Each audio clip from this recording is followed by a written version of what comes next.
Hello, everybody out there in math land. We are going to talk about lesson 2.9, which is what the homework is for tonight or for this weekend. And I wanted to make sure that I actually did something a little bit different this time. I'm actually going to do all the problems that I assigned for the kids, and the reason is they're a little bit difficult and I don't want them to get too frustrated at home trying to deal with them.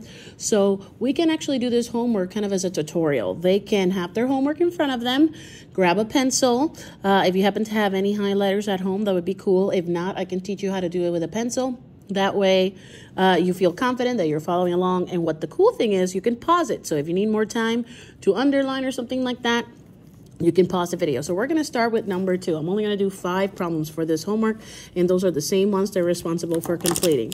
So this is multi-step multiplication problems. That means I'm going to have to do several things, several steps in order to do this correctly. I taught the kids to use a color coding system of a yellow marker, a pink marker, green marker, kind of like a traffic light situation going on. But you can also do this with a pencil, and I'll show you how. I'm going to try the first one with markers, and then I'm going to do the second one with a pencil.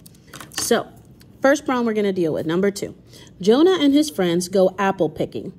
Jonah fills 5 baskets. Each basket holds 15 apples. If 4 of Jonah's friends pick the same amount as Jonah, how many apples do Jonah and his friends pick in all? It says that I can draw a diagram if I want to solve the problem. I told the kids in whatever way felt more comfortable for them to do it, that was going to work. So the first thing I taught him is there's going to be information in every problem that I kind of don't need to worry about because it's not really important. For example, the fact that Jonah and his friends are going apple picking, that's great, but I don't have any numbers there that I have to worry about. They're just giving me information that I can very easily forget after. The fact that they're asking me to draw a diagram to solve the problem, sure, I can do that, but I don't necessarily need to remember that. So I'm going to count that as information I already know. The things that are important is that Jonah fills 5 baskets. So that's going to be in green. Green means go. I need that. I also need to know that each of those baskets hold 15 apples. And I need to know that if 4 of Jonah's friends pick the same amount as Jonah, and here's where it switched to yellow. Here's my question. How many apples does Jonah and his friends pick in all? So that way I know that that is the question I need to be answering. So now comes the work that I'm going to have to do to solve that problem. So I'm going to go from the beginning. Jonah fills 5 baskets. So I'm going to say 5. And that each of those baskets holds 15 apples. So I'm going to multiply. That's going to be my first step. I taught the kids various ways to solve a problem like this. The one that they usually feel the most comfortable with is the area model. So that's the one that I'm going to use. 5 is on the corner. I'm going to draw a rectangle, 10 and 5, because I expanded the 15. Multiplication symbol, so I'm now multiplying. 10 times 5, 50. 5 times 5, 25. If I add these two together, little addition symbol right here, 75 apples. So that means that Jonah gets 75 apples. Now it says if 4 of Jonah's friends pick the same amount as Jonah, so there were 4 friends who picked the same amount as Jonah, so they also got 75. Then how many did all of them do total? So I just have to multiply again. So I'm going to do a separate box for that, okay? Let me adjust my camera so I can have some room to solve it. So here's 4 on the side. Here's my big rectangle. 75 is 70 plus 5. So 4 times 70, 280. 4 times 5, 20. Okay? Add them together. That's 300. So 300 apples were picked. All right, that was our first problem. They don't have to do 1. It's already done. They don't have to do 3. So we're going to go to the back. The next ones to do are 4 and 5. So let me adjust my camera right here. Pretty rudimentary system, so I have to adjust. Thank you so much for your patience. Here we go. Now, I told you that I could also show you a technique on how you could do it, but just using these not using highlighters, but using a pencil. So it would work like this. At a tree farm, there are 9 rows of 36 spruce trees. So cool, it's a tree farm. I can remember that, but I don't need it anymore. That would be the same as going ahead and putting it as the red marker. Now, the fact that there are 9 rows of 36 spruce trees, that is important. So I'm going to underline it. The fact that in each row, 14 of the spruce trees are blue spruce, I also need to know that. And then that would be kind of like my green. And then my yellow, which is my question, I'm going to bubble or circle. How many spruce trees are not blue spruce? So step 1, I need to know how many trees there are total. There are 9 rows of 36 spruce trees. So 9 rows of 36 spruce trees. Okay, now in each row, 14 of those spruce trees are blue spruce. So in each of those rows, the 9 rows, 14 are blue spruce. And since I want to know how many are not blue spruce, that means I have to take those blue spruces away from the total. So I'm going to do my box. I'm going to split 36 into 30 and 6. Okay, 9 times 30. Remember how we did this? 9 times 3 is 27, and we put that 1 0 here. Then 9 times 6, that's 54, so I put it right here. Now I add these two numbers together, 270 plus 54. And if you can't do that in your head, remember there's no shame in this game. I can line them up. 0 plus 4, 4. 7 plus 5, 12. I carry 1. 1 and 2, 3. So far that side is 324.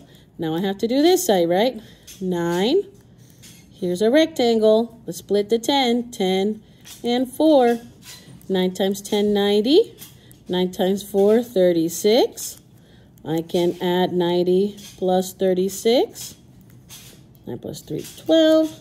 So I have to take away 126 from the 326. Because I have to take away those blue spruces. They will want to know about those anymore. So 200 spruce trees are not blue spruce.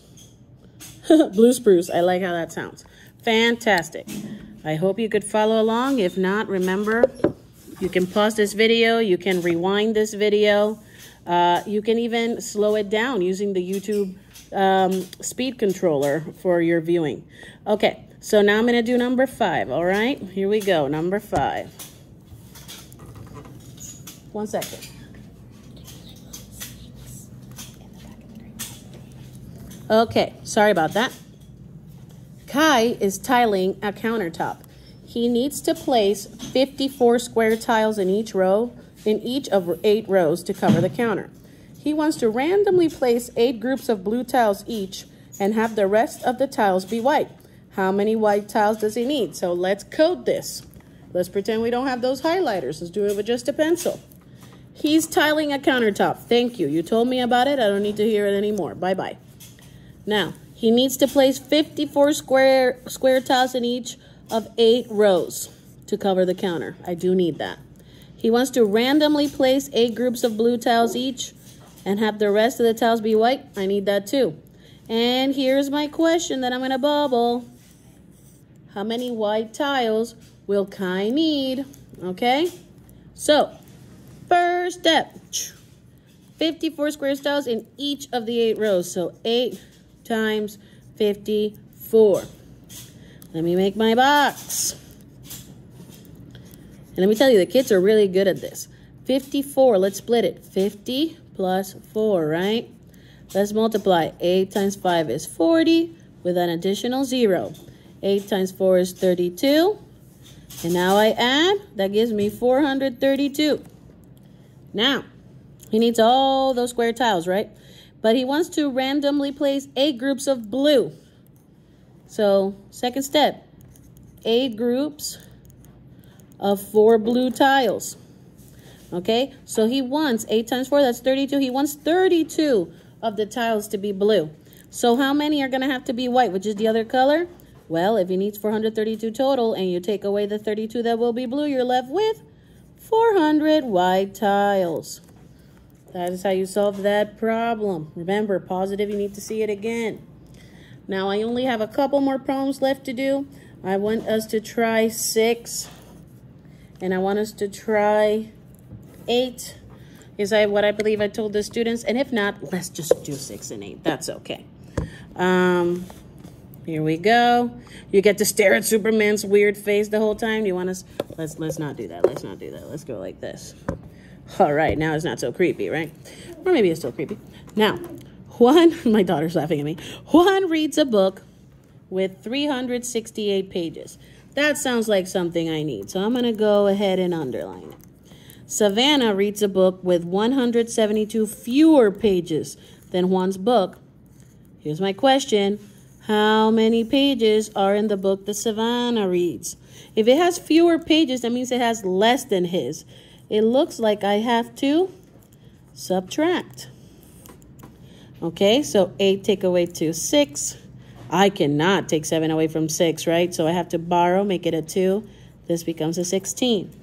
16 minus 7, that is 9. 2 minus 1, 1. So how many pages are in the book Savannah reads? 196 pages. Only one more. There we go. Moved my little cup and soup combo camera holder. Terrence plants a garden that has 8 rows of flowers with 28 flowers in each row. Yep, definitely sound important. How many flowers did Terrence plant? 8 rows of 28 flowers. This is easy, only one step again. I can do that. 8, make my rectangle. 20 plus 8. 8 times 2 is 16. 1, 0. 8 times 8, 64.